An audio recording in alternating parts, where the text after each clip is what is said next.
Quand je suis arrivé dans le monde agricole, j'ai récupéré cette exploitation qui avait déjà un peu de raisins de table, les raisins de cuve. J'ai commencé à faire du maraîchage. J'ai des courges, je fais de la courgette en saison, un petit peu de tomates, de ratatouille pour mon commerce à côté.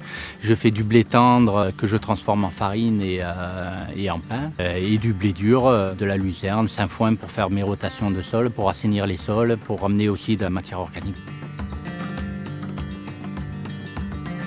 Le but du BNI, c'est une culture en bas niveau d'intrants, donc d'apporter dans l'exploitation le minimum de produits phyto, le minimum de gasoil pour un intérêt écologique, mais autant financier pour l'exploitant, parce que quand on passe un coup de tracteur en moins, c'est du gasoil en moins, c'est bon pour l'écologie, c'est bon pour mon portefeuille, et pareil pour les phytos, si je peux en mettre moins. C'est une démarche globalisée dont le but est d'arriver à un équilibre autant financier qu'écologique de la chose.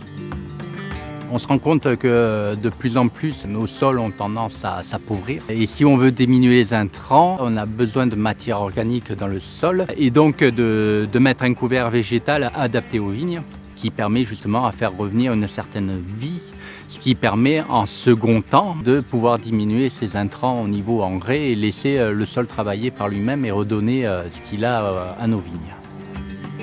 Au niveau matériel, je suis avec un semoir Simtech en semi-direct qui permet de repasser directement sur mes anciens enherbements sans avoir à retravailler le sol. Comme je suis un peu pluridisciplinaire, je cherche à gagner du temps aussi, donc j'essaye d'augmenter le nombre de travaux avec le même passage. Donc là, le jour où je sèmerai, j'en profiterai pour mettre un châssis entre roues qui me permet de pouvoir faire les disques moteurs et chausser le pied de mes vignes en même temps.